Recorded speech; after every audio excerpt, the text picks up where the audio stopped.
Sou Michel Lucizano, autor do livro Como Tudo Deve Ser. Hoje estou aqui com um brother, parceiro, amigo de infância. Hoje sucesso no YouTube com seus vídeos ensinando jiu-jitsu, judô para todas as pessoas, né? E o legal é que ele tem uma história bem bacana, né? O nome dele é Jefferson Janoselli, mais conhecido como Feu, BJJ. E ele vai contar um pouquinho a história dele, né? Um pouco da vida dele, como que foi, como surgiu, né? Essa ideia de ir para o YouTube e apresentar isso tudo. Então eu espero que vocês conheçam um pouquinho a história dele. Tudo bem, Fio? Como que vai? Joia? Michel, satisfação, cara, um prazer estar aqui. Isso aí, galera, salve, salve, como o Michel disse, amigo de infância, lembro aí muitas vezes nós correndo aqui na pracinha, né, subindo no pé de manga, e quem diria, né, depois de 30 anos, tá os dois aqui na sua clínica, na sua sala, acompanhando o lançamento do seu livro, né? Ainda mais nós que temos muito exemplo de muitos amigos de infância que acabaram se perdendo, né? Amigos que morreram, pessoas que foram para o lado obscuro da vida, né? Acabaram se perdendo. Exatamente. Então, pô, legal. Primeiramente eu desejo sucesso, né, ao seu canal. Agradeço, pô, primeira entrevista. Você entrevista os outros, mas não foi entrevistado ainda. É a primeira entrevista. Vamos inaugurar o seu canal aí e eu desejo muito sucesso, porque você é uma pessoa que merece, né? Agradeço. E falando assim, Michel, o sucesso ele é relativo, né, na vida do ser humano. Eu tenho muitos exemplos de muitos amigos que acabaram se perdendo na vida, né? E eu também fui uma pessoa que da minha infância para a adolescência acabei vivendo o lado obscuro, o lado escuro, o lado do engano, onde o ser humano acha que pode tudo, onde o ser humano acha que é o centro das atenções. Eu posso, eu faço, eu aconteço, né? E os nossos pais falando não vai, não faz, e você falando não vai dar nada, e aí muitos acabam indo e não voltam, né, para contar a história. Eu, graças a Deus, eu acabei indo e tive a oportunidade de voltar para estar contando essa história para que as pessoas que estão vendo hoje possam ter uma motivação, né?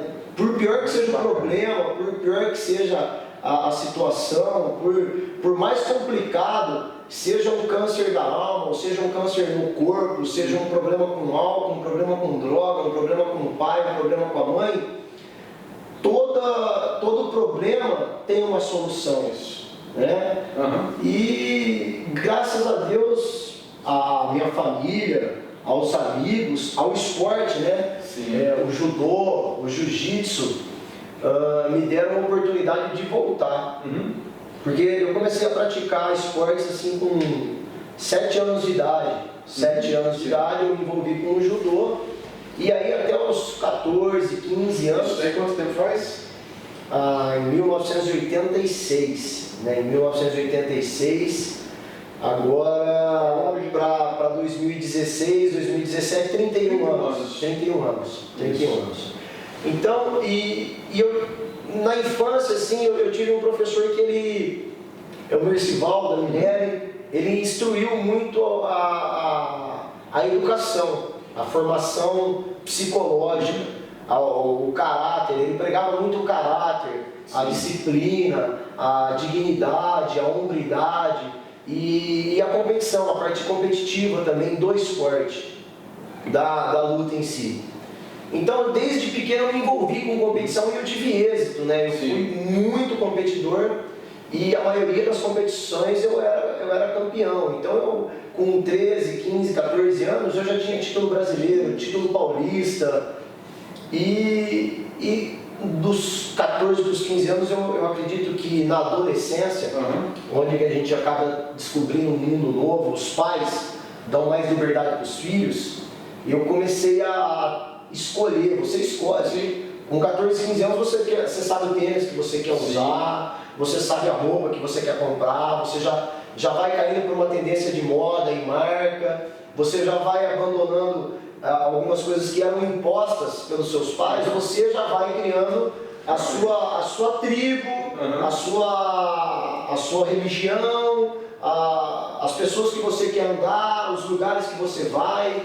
Então foi ali que você teve sua primeira queda. Foi ali que eu tive um envolvimento com um lado o que eu chamo obscuro da vida. Né?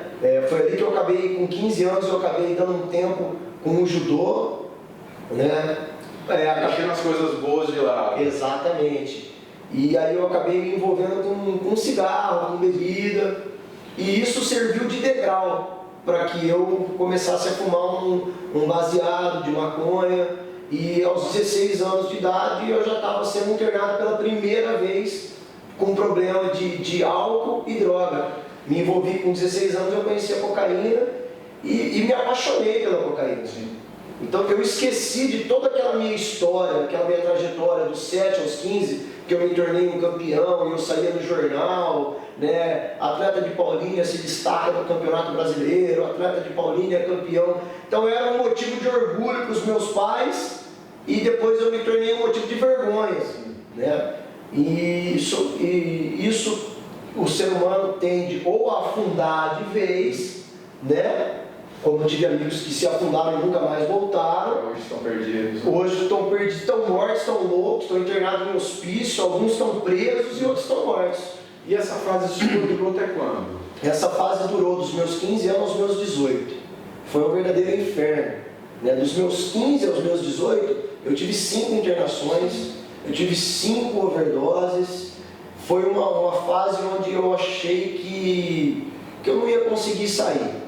Mas é aquilo que eu te falei, Deus me deu um pai e uma mãe maravilhosos, né? Eu já ouvi meu pai falando assim, nem que eu gaste até o último centavo que eu tenho, eu não vou ver o meu filho morrer e eu não vou perder o meu filho para as drogas. Então eu já presenciei meu pai falando isso. E meu irmão, minha irmã, né? Eu tenho 2 irmãos maravilhosos, mais velhos, tenho um irmão de 48 anos e uma irmã de 53, que também serviu como pai. Né? Nessa fase, meu irmão me buscava nos lugares, me pegava, a minha irmã me abraçava, não deixava eu sair. Né? Eu já tive crises de abstinência, de ter que ser dopado com calmante para não sair na rua. Estrutura familiar. Estrutura familiar foi tudo, é tudo para uma pessoa que tem problema com álcool e droga. A família ou tem o poder de abandonar, ou tem o poder de resgatar. E é uma coisa muito complicada para a família, porque geralmente a pessoa que usa, o usuário, ele dá muito problema, cara. Ele rouba a família, ele engana, ele bate na mãe, ele bate no pai. Eu não cheguei a esses extremos. Né? Cheguei a cometer pequenos furtos dentro de casa, para poder sustentar o meu vício, mas eu não cheguei ao extremo de bater, de agredir, né? Mas eu cheguei ao extremo físico de ter convulsão, de ter overdose, porque como eu tinha condições financeiras para usar a droga, então eu usava muita droga. E eu sempre fui uma pessoa muito focada, então eu sempre mergulhei de cabeça. Quando eu gostava de uma menina, você lembra da Biba? Né? Namoramos eu namorei ela, seu irmão namorou ela. E eu mergulhava de cabeça. Então, quando ela mergulhou de mim, aquilo para mim era um sofrimento terrível, eu quase morri. E foi assim com todas as namoradas. Entendeu? Ou eu amava ou eu odiava. Então, na vida foi assim, eu mergulhei de cabeça nas drogas. Então, a esquadrilha da fumaça, a galera que usava, para mim era tudo, eu amava a galera. Era a sua tribo, né? Era a minha tribo, eu passei a amar a galera e rejeitar a minha família e rejeitar os amigos de infância que não usavam. Então, daí que na nossa infância, você lembra, eu me distanciei. Você entendeu? Eu me distanciei. A galera estava brincando de esconde-esconde, de pique-pega, jogando futebol e eu fumando maconha. E quando você percebeu que você tinha que sair disso? Cara, existe uma coisa chamada consciência. Né? A consciência, ela te acusa. A consciência, ela te alerta. A consciência, o medo te mantém vivo. E eu sempre tive uma consciência de que o que eu estava fazendo era errado. Era bom, era gostoso, porém errado. Porque as drogas não são ruins. Sim. Entendeu? Poxa, eu fumava uma maconha, ficava, baila teu corpo, alegria, Margarida. Então, eu cheirava uma cocaína, eu me sentia um super-herói. Só que, no fundo, quando eu voltava para a realidade, eu já sabia que tudo aquilo lá era mentira. Foi uma onda que eu surfei, né? E dropei lá de cima, só que acabou a onda, eu tinha que remar para pegar uma outra onda. Na verdade, você se sentia no universo paralelo, né? Só que o universo da droga é o seguinte, para você surfar uma onda maior, você tem que usar uma dose maior.